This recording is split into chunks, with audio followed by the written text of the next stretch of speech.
கிறிஸ்துவுக்குள் மிகவும் அதிகமாக நேசிக்கப்படுகின்ற அருமையான உடன் விசுவாசிகளே, உங்கள் யாவரையும் இறைமைந்தன் இயேசுவின் திருப்பெயரில் இந்த காலை வேளையில அன்போடு வாழ்த்தி வரவேற்கிறோம்.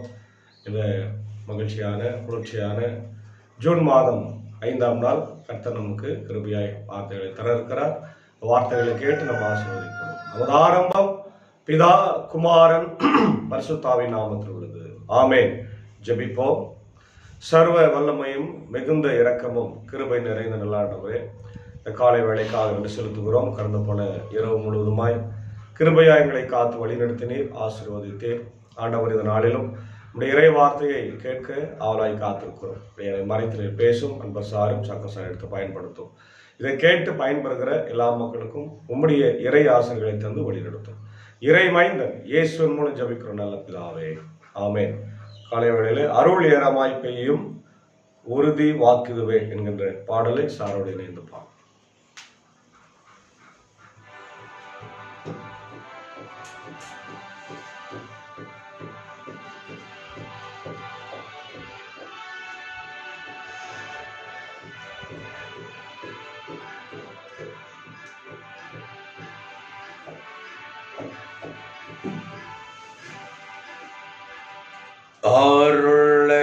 அருளமாய் பெய்யும் உறுதி வாக்கிதுவே, ஆறுதல் தேறுதல் செய்யும் சபையை உயிர்ப்பிக்குமே. அருள் ஏராளம் அருளவசியாமே, அற்பமாய் சொற்பமாயல்ல திரளாய் பெய்யட்டுமே. அற்பமாய் சொற்பமாயல்ல திரளாய் பெய்யட்டுமே.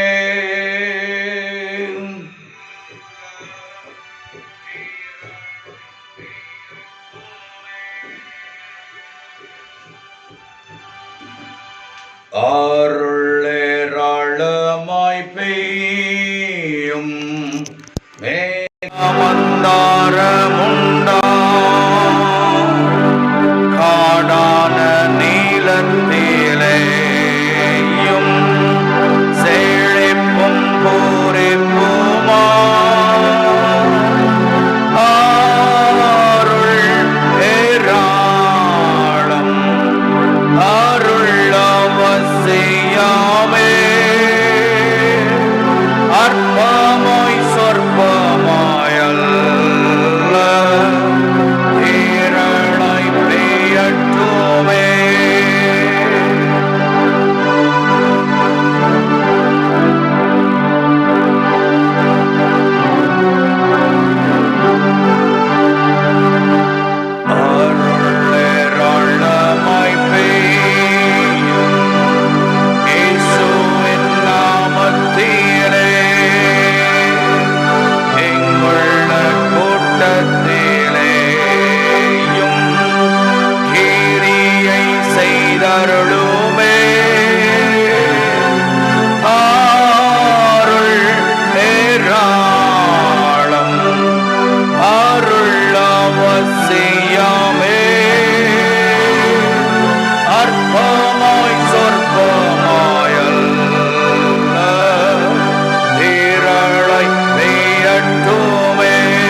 கிறிஸ்துவுக்குள் மிகவும் அதிகமாக நேசிக்கப்படுகின்ற அருமையான உடன் விசுவாசிகளே, உங்கள் யாவரையும் இறைமைந்தன் இயேசுவின் திருப்பெயரிலே இந்த காலை வேளையிலே அன்போடு வாழ்த்தி வரவேற்கிறேன். இந்த நாளிலும் நாம் வாசித்து தியானிக்கும்படியாய் தெரிந்து கொண்ட கடவுளுடைய வார்த்தை, அது எரேமியாவினுடைய தீர்க்க தரிசன புத்தகம் 1 அதிகாரம் 5 முதல் 8 வசனங்கள். எனக்கு அருளப்பட்ட ஆண்டவரின் வாக்கு, தாய் வயிற்றில் உன்னை நான் உருவாக்கும் முன்னே அறிந்திருந்தேன், நீ பிறப்பதற்கு முன்னே உன்னை நான் திருநிலைப்படுத்தினேன், மக்களினங்களுக்கு இறை வாக்கினனாக உன்னை ஏற்படுத்தினேன். நான் என் தலைவராகிய ஆண்டவரே, எனக்கு பேச தெரியாதே, சிறு பிள்ளைதானே என்றேன். ஆண்டவர் என்னிடம் கூறியது, சிறு பிள்ளை நான் என்று சொல்லாதே, யாரிடமெல்லாம் உன்னை அனுப்புகின்றேனோ அவரிடம் சொல், எவற்றையெல்லாம் சொல்ல கட்டளையிடுகிறேனோ அவற்றையெல்லாம் சொல், அவர்கள் முன் அஞ்சாதே, ஏனெனில் உன்னை நான் விடுவிக்க உன்னோடு கூட இருக்கிறேன். அல்லேலூயா, பிரைஸ் தி லார்ட். அன்பான தேவ பிள்ளைகளை, எரேமியாவினுடைய அழைப்பை நம்ம பார்க்கிறோம். எரேமியா என்ற இறைவாக்கினர் கிமு 7ஆம் நூற்றாண்டின் பிற்பகுதியிலே 6ஆம் நூற்றாண்டின் முற்பகுதியிலும் வாழ்ந்தவர். இந்த பனிக்காலத்தில் இஸ்ரவேல் மக்களுக்கு நிகழவிருந்த தண்டனை பற்றி முன்னெச்சரிக்கையை விடுக்கின்ற ஒரு தீர்க்கர்.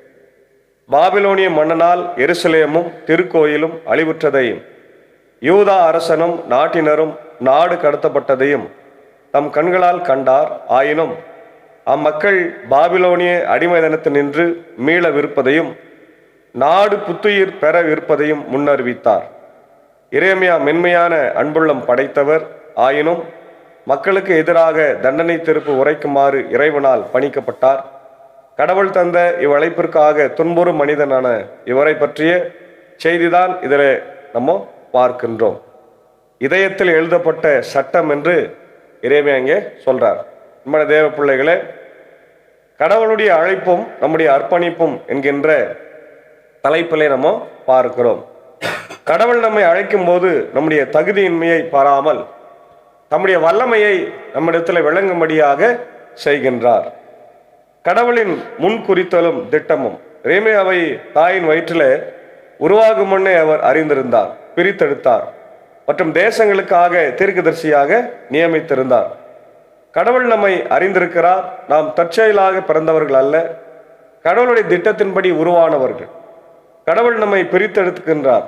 உலக போக்கிலிருந்து கடவுள் நம்மை தமது ஊழியத்திற்கென்று பிரத்யேகமாய் பிரித்து வைக்கிறார். சங்கீதம் 139 13-16, என் கருவை உம்முடைய கண்கள் கண்டது, என் அவயவங்கள் யாவும் எழுதப்பட்டிருந்தது. கலாத்தியர் 1:15, என் தாயின் வயிற்றிலிருந்து முதல் என்னை பிரித்தெடுத்தது தம்முடைய கிருபையினால் அழைத்த கடவுள் என்று பார்க்கிறோம். எபேசியர் 1:4, உலக தோற்றத்திற்கு முன்னே கிறிஸ்துவுக்குள் நம்மை தெரிந்து கொண்டார் என்று பார்க்கிறோம். ஆகவே அன்பான தேவ பிள்ளைகளை, நம்முடைய பிறப்பு அது சாதாரணமாக இருந்தாலும் நம்முடைய ஆண்டவருடைய அழைப்பு மிக வித்தியாசமாக இருக்கிறது. ஒவ்வொருவரையும் அவரவர் ஊழியத்தில் ஆண்டவர் தமக்காக தெரிந்தெடுத்திருக்கின்றார். மனிதனின் பலவீனமும் கடவுளுடைய பலப்படுத்துதலும். அழைப்பை பெற்றவுடன் எரேமியா தன் சிறு வயதையும் பேசும் திறமையின்மையும் அவர் சாக்காக கூறுகிறார். கடவுள் அவனுடைய பயத்தை போக்கி தைரியப்படுத்துகிறார். இப்போ இன்னைக்கு கூட நம்ம நிறைய நேரத்தில் ஆண்டவருடைய ஊழியத்தை செய்வதற்கு நிறைய சாக்கு போக்கு சொல்லுகின்றோம் இல்லையா? கோயிலுக்கு போகிறதுக்கு ஒரு சாக்கு போக்கு, பைபிள் வாசிக்கிறதுக்கு ஒரு சாக்கு போக்கு, பாடுறதுக்கு ஒரு சாக்கு போக்கு, இந்த மாதிரி நிறைய காரியங்களை நம்ம சொல்றோம். ஆனால் எரேமியாவே அந்த மாதிரி சொல்றார். நான் ரொம்ப சின்ன வயசா இருக்கிறேன், என்னுடைய மக்கள் என்ன ஏற்றுக்கொள்ள மாட்டாங்க, என்னை துன்புறுத்துவாங்க, அடிப்பாங்க, சொந்த மக்கள் என்று. இப்போ கடவுள் சொல்றாரு, நீ அப்படியே ஒன்றும் யோசிக்காத, உன்னை தெரிந்தெடுத்தவர் நான். அதான் முக்கியமான பாயிண்ட். நீ சிறுவனா இருந்தாலும் பெரியவனா இருந்தாலும் உன்னை தெரிந்தெடுத்தவன் நான். நான் உன்னை அனுப்புகிறேன், நீ போய் ஆண்டவருடைய ஊழியத்தை தைரியமா செய் அப்படின்றார். இப்போ இந்த மாதிரி சொன்ன ஆட்கள் நம்ம பார்த்தோம்னா, மோசே மந்த நாவு இல்லை அப்படின்னு சொல்றாரு, எனக்கு பேச தெரியாத ஆண்டவரே அப்படின்னா, டேய் நீ போ, நான் இருக்கிறேன், நான் பேசுறேன்னு சொன்ன ஆண்டவர் இன்றைக்கு நம்மோடு கூட இருக்கிறார். இப்போ சாக்கு போக்கு சொல்லுதல் மனித இயல்பு. எப்போதும் தன் பலவீனங்களையே பார்க்கும் எரேமியா. நான் சிறு பிள்ளை என்று அவன் சொல்றான். ஆனால் கடவுள் சொல்றார், அப்படி சொல்லாதே. கடவுள் நம்முடைய பலவீனங்களை அல்ல, நம்முடைய கீழ்ப்படுதலையே எதிர்பார்க்கிறார். ஆமென், அல்லேலூயா.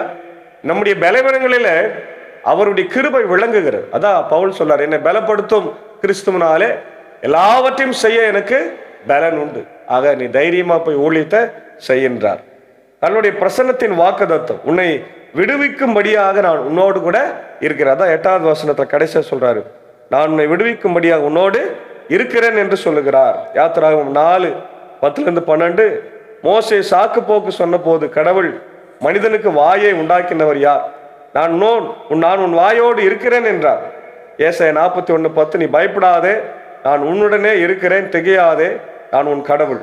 1 தீமோத்தேயு 4:12 உன் இளமையை குறித்து ஒருவனும் உன்னை அசட்டை பண்ணாத படிக்க நீ எச்சரிக்கையா இரு என்றார். 3வது கடவுளுடைய அதிகாரமும் ஊழியத்தின் பொறுப்பு. 9:10 தான் பார்க்கிறோம். ஆண்டவர் நம் கையை நீட்டி என் வாயை தொட்டு என்னிடம் கூறியது, இதோ பார், என் சொற்களை உன் வாயில் வைக்கிறேன், பிடுங்கவும் தகர்க்கவும் அழிக்கவும் கவிழ்க்கவும் கட்டவும் நடவும் இன்று நான் உன்னை மக்களினங்களுக்கு மேலும் அரசுகள் மேலும் பொறுப்பனாக ஏற்படுத்தினேன் என்று சொல்லுகிறார். ஆகவே அன்பான தேவ பிள்ளைகளே, ஆண்டவருடைய வார்த்தை எரேமியாவுக்கு வந்து அவர் சொல்றார், வாயை தொட்டு இந்த வார்த்தையில் என் வாயின் அருளி தேசங்களின் மேல் அவனுக்கு அதிகாரத்தை கொடுக்கிறார்.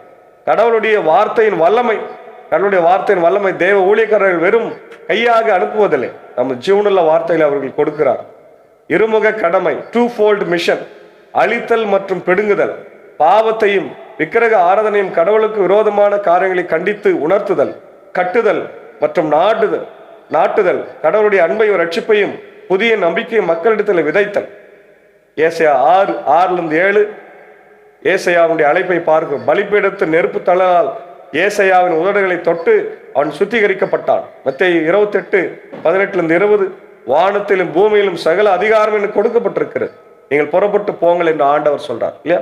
2 கொரிந்தியர் 10:4-5 எங்களுடைய பேராயுதங்கள் அரண்களை நிர்மூலமாக்குவதற்கு தேவ பலன் உள்ளவையாய் இருக்கிறது. ஆகவே அன்பான தேவ பிள்ளைகள், எரேமியாவை அழைத்த கடவுள் இன்று நம்மையும் ஒரு குறிப்பிட்ட நோக்கத்திற்காக அழைக்கிறார். நமது பலவீனங்களை குறித்து பயப்பட தேவையில்லை. ஏனென்றால் அழைத்தவர் உண்மை உள்ளவர், கடைசி வரையிலே நடத்துவார். அவர் வழி நடத்தவும் நமக்கு தேவையான வார்த்தைகளை தரவும் வல்லமை உள்ளவர். சவாலும் அர்ப்பணிப்பும் கடவுளுடைய அழைப்புக்கு சாக்கு போக்கு சொல்லாமல் நாம் தைரியமாக இந்த உலகத்துல வாழ வேண்டும். அதுதான் ஆண்டவருடைய அழைப்பாக இருக்கிறது. அன்பான தேவ பிள்ளைகளே, இந்த நாளில கடவுள் நம்மை அவருடைய ஊழியத்திற்காக அழைத்திருக்கிறார்.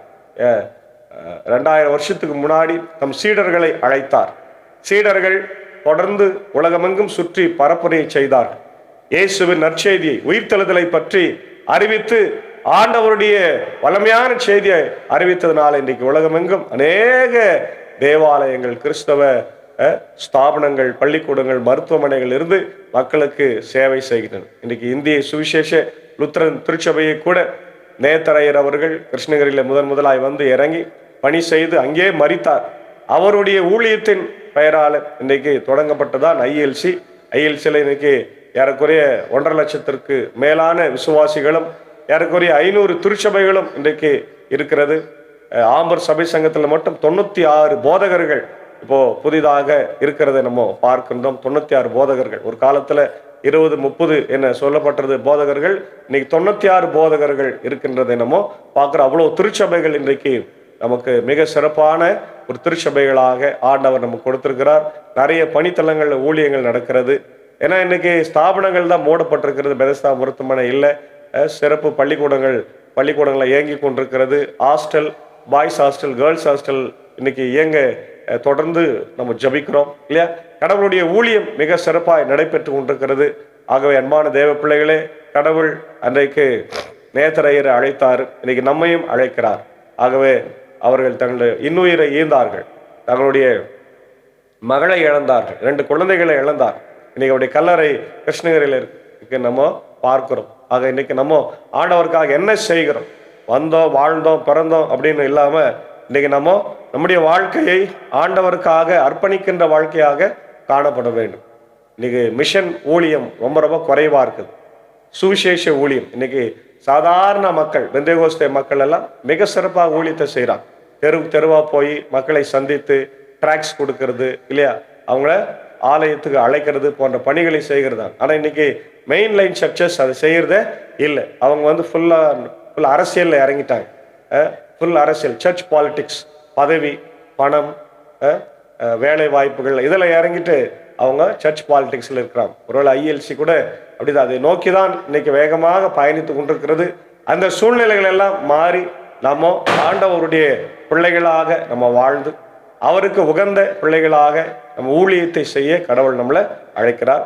அப்படிப்பட்ட வாழ்வை ஆண்டவருக்காக நம்ம செய்து திருச்சபைகளை உருவாக்க நற்செய்தி பணித்தளங்களில் நம்ம சிறப்பான ஊழியத்தை செய்ய வேண்டும். ஒரு காலத்துல ஆசிரியர்கள் எல்லாம் சனி ஞாயிறான ஊழியங்களுக்கு போவாங்க. ஆனா இன்னைக்கு எந்த ஆசிரியர்கள், கிறிஸ்தவ ஆசிரியர்கள் எந்த ஒரு ஊழியங்களுக்கும் செல்லாம இருக்கிறத நம்ம பார்க்கிறோம். திருச்சபைகள், திருச்சபருடைய சபை சங்க பொறுப்பாளர்கள் அவர்களை அழைத்து அவங்களுக்கு மிஷன் ஊழியத்தை கற்றுக் கொடுத்து அவங்களை மிஷனரிகளாக அனுப்ப வேண்டும். ஆனால் இன்னைக்கு இருக்கிற நிர்வாகங்கள் அதை பற்றி கவலைப்படாமல் அக்கறை இல்லாமல் இருக்கிறது மிகுந்த வேதனையும் கவலையும் அளிக்கிறது. ஐஎல்சியும் சரி, ஆம்பர் சபை சங்கமும் சரி, ஊழியங்களை பற்றி கவலைப்படாமல் இருப்பது மிகுந்த வேதனைக்குரியது. ஆகவே இவையெல்லாம் மனதில் வைத்து இவங்களுக்காக முதல்ல நாம் ஜெபிப்போம், நாமும் தொடர்ந்து ஊழியத்தை செய்வோம். திருச்சபையில மார்ட்டின் லூத்தர் சொல்றாரு, ஒரு திருச்சபை உயிரோடு இருக்குது அப்படின்னு சொன்னா அது ஊழியம் செய்கிற சபையா இருக்கணும். ஊழியம் செய்யாத சபை செத்த சபை அப்படின்றார். இன்னைக்கு நம்ம எல்லாம் நம்முடைய திருச்சபைகள் ஊழியத்தை செய்கிறனவா இல்லையா? நற்செய்தி பணித்தளங்களில் போய் ஊழியத்தை செய்கிறோமா? ஆத்தும அறுவடை செய்கிறோமா என்பதை சிந்தித்து செயல்படுங்கள். கர்த்தர் தாமே இந்த திருவசனத்தினாலே நம்முடைய அழைப்பை உறுதி செய்து நம்மையும் கடவுள் தாயின் கருவலை உருவாக்கும் முன்னே பெயர் சொல்லி அழைத்திருக்கிறார் என்ற சிந்தனையோடு வாழ தூய ஆவியானவர் நம்மை வழிநடத்தி காப்பாராக. ஆமேன். ஜபிப்போம். சர்வ வல்லமையும் மிகுந்த இரக்கமும் கிருபை நிறைந்த நல்ல ஆண்டவரே, இந்த காலை வேளைக்காக ஆண்டவர் நன்றி செலுத்துகிறோம். கடந்த போன இரவு முழுவதுமாய் கிருபையா எங்களை காத்து வழி நடத்தினீர். நன்றி ஆண்டவரே. இந்த நாளிலும் உம்முடைய வார்த்தையை சொல்லும்படியாக இந்த 5ஆம் நாள் ஜூன் மாதம் வெள்ளிக்கிழமையில எங்களை பணித்திருக்கிறேன். நன்றி. இந்த வார்த்தைகளை எல்லாரும் கேட்டதற்காக ஸ்தோத்திரம். ஆண்டவரே, உம்முடைய தகுதியின்றி நாங்கள் ஊழியத்தை செய்ய முடியாது. ஆனாலும் நிறைய பேர் அழைப்பை பெற்று கூட ஊழியத்தை செய்யாமல் இருக்கிறாங்க.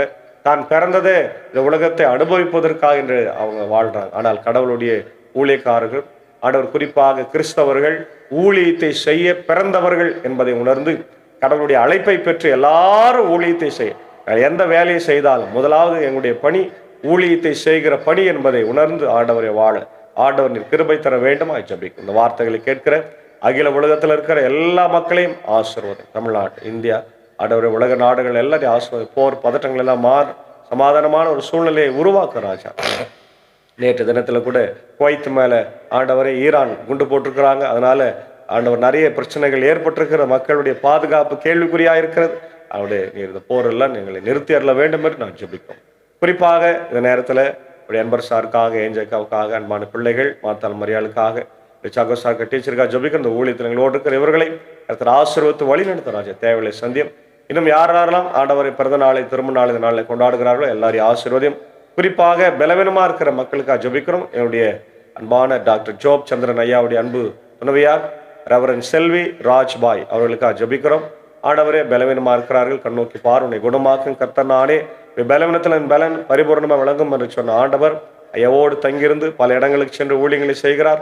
அவரோடு கூட ஆண்டவரை நீர் தங்கியிருந்து அம்மாவை நீர் குணப்படுத்தி சீக்கிரமாக உடைய ஊழியத்தை செய்ய நீர் கிருபைத்தார். அதே போல ஆண்டவரே, உடைய எல்மா டிஎஸ்பி பாஸ்கரன் ஐயாவுக்காகவும் உடைய துணைவியார் பிள்ளைகளுக்காக ஜபிக்கிறோம். கண்ணோக்கி பாரும். அவருடைய நிக்சன் ஐயருக்காகவும் ஜபிக்கிறோம். அவருடைய துணைவியார் குடும்பத்துக்காக ஜபிக்கிறோம். உடைய தாமஸ் ஐயாவுக்காக ஜபிக்கிறோம். கண்ணோக்கி பாரும்.